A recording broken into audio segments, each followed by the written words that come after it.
Wow, that chicken looks so authentic.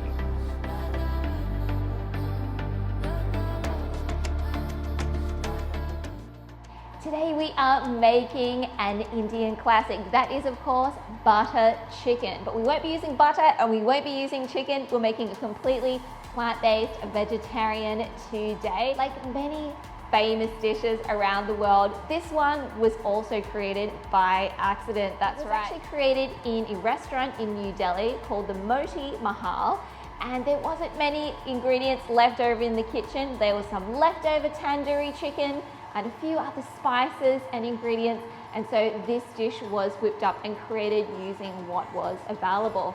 It's now a classic, it's super iconic in Indian cuisine. Now I know this particular dish is probably on every single Indian menu. And there's a good reason for it. It's not only absolutely delicious, it has a beautiful balance of spices. It's not too spicy, so you do find a lot of people in the Western world also like to enjoy this creamy, spiced dish. So the first thing that you're going to want to do is prepare your vegan chicken. So we are using the seitan chicken today, and this is the one that can be shredded. It has a great texture. So I've already prepared that yesterday, and I'm going to start cutting it up now. What's great about this chicken is you can prepare it ahead of time. You can also freeze it as well, which makes it very convenient to use in all your favorite chicken dishes.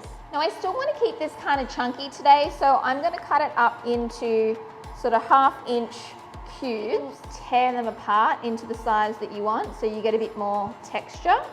So as I mentioned earlier, this dish, this butter chicken, was traditionally made with leftover tandoori chicken. So we are going to be making somewhat of like a tandoori marinade. This chicken has been sitting in the broth, and I want to make sure that we get as much of that out as possible so we can really infuse it with all of the flavor.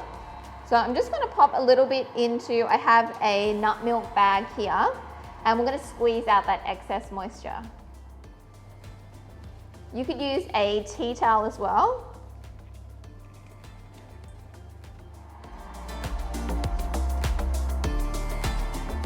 So we have about 550 grams of the chicken once we squeeze that moisture out, and you can see it's got that gorgeous texture. It really looks like chicken. It's pretty crazy. So let's go ahead and put our tandoori marinade together. So we have here some vegan yogurt. So this is just some soy yogurt which I strained. You can make your own as shown in the video linked in your course dashboard. And I strained it so it's a lot thicker. So it's very much like a curd. We have some minced ginger, some lemon juice, salt,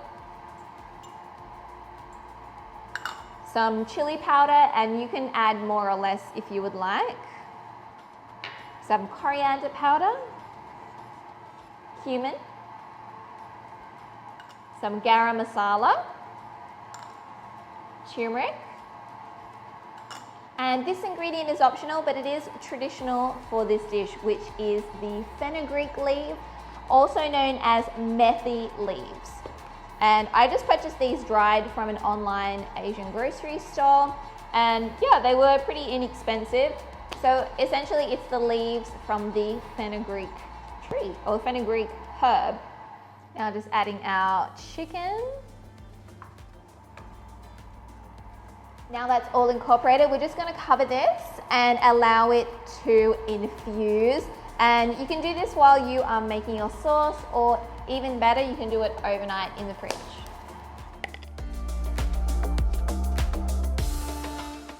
So butter chicken has a very creamy texture to it, and traditionally cream would be added, but we won't be adding cream today. We're going to be making our own cream from cashews and some water.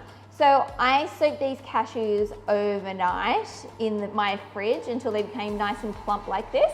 So they're much easier to blend, and you can go ahead and do like a whole bag of those, just strain and rinse them, and you can store them in your freezer and use them to make a cream or to make any kind of dish nice and creamy, add some great texture. So to my blender jug here, I've got some water, and then of course our cashews. And it is important to have quite a high-speed blender for this, so we can get a very creamy texture and there's no graininess to it. So let's blend this up.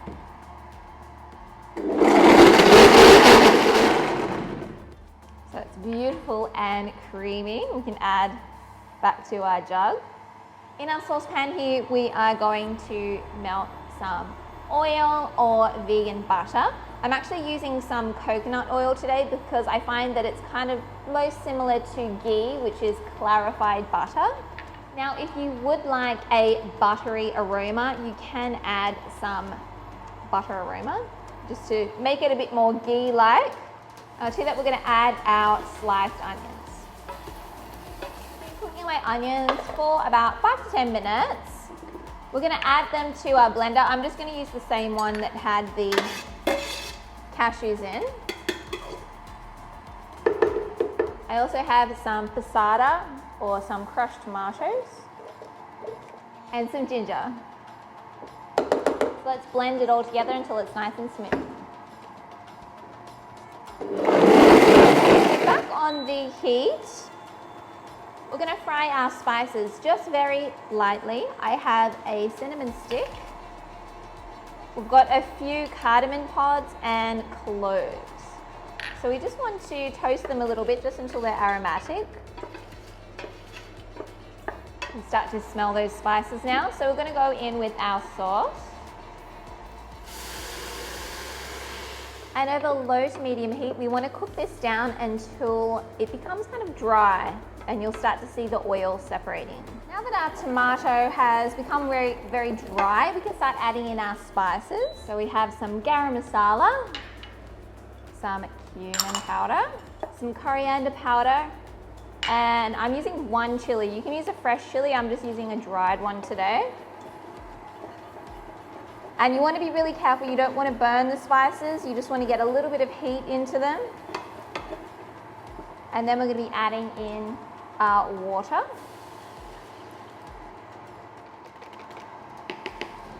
So that cashew cream that we made earlier, we're just going to add half of this.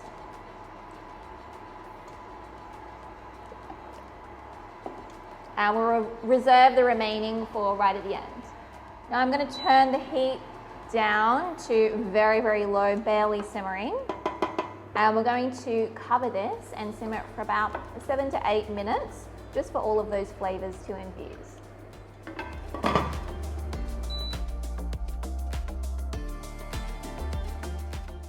Now that our chicken has had plenty of time in that marinade, we are going to cook it off just until that marinade is dry. So we're going to do a medium heat and I'm going to add some oil. You can just use some vegetable oil, some vegan butter, or I'm using some refined coconut oil. Now this is completely optional, but I do have some curry leaves that were given to me. I'm going to add a few of these as well, just to make the chicken very aromatic.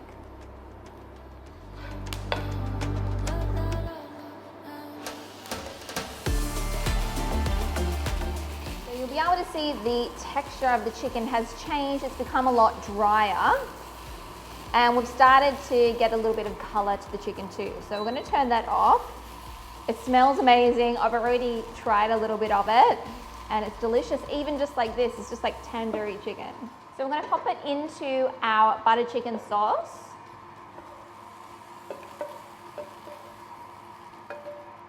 And we're going to add about half a cup of water. We want like a nice thick gravy. Now let's get that heat back on.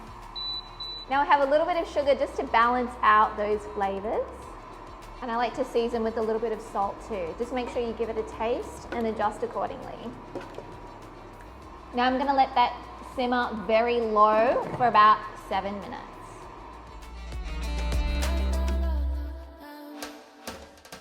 So we've had our butter chicken cooking for about 7 to 8 minutes, just for all those flavors to infuse.